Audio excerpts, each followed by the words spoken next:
අමරිකාවේ අන්තර්ජාතික ආගමික නිදහස පිළිබඳ කොමිසමේ විද්වතුන් විසින් සකස් කළ මෙම වාර්තාව ඊයේ ප්‍රසිද්ධ කළේ එරට රාජ්‍ය ලේකම් ජෝන් කිරි මහතා විසින්.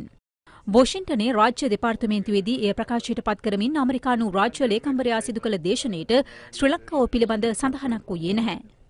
කෙසේ වෙතත් දඹුල්ල ප්‍රදේශයේ හින්දු කෝවිලක් විනාශ කිරීම, දිවිනේ විවිධ ප්‍රදේශවල ක්‍රිස්තියානි දේවස්ථානවලට සිදු ප්‍රහාර හා ග්‍රෑන්ඩ් පාස් මුස්ලිම් දේවස්ථානයට එල්ලූ ප්‍රහාරය ආදී පසුගිය වසරේ මෙරට ආගමික නිදහස උල්ලංඝනය වූ අවස්ථා රැසක් මෙම වාර්තාවට ඇතුළත්. අදාළ වාර්තාවෙන් පෙන්වා දෙන්නේ එම සිද්ධීන් වැළැක්වීමට ශ්‍රී ලංකා රාජ්‍යය අසමත් වී ඇති බවයි.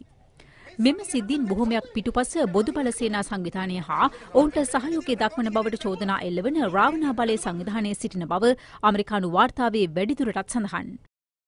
ශ්‍රී ලංකාවේ මාධ්‍ය හා රාජ්‍ය නොවන සංවිධානවලට අනුව බොදුබල සේනා සංවිධානයට රජය සමග ප්‍රබල සමගතාවක් පවතින බව සඳහන් කරමින් අමරිකාව 2013 ආගමික නිදහස පිළිබඳ වූ අන්තර්ජාතික වාර්තාවේ ශ්‍රී ලංකාව පිළිබඳ කොටස අවසන් කර තිබෙනවා.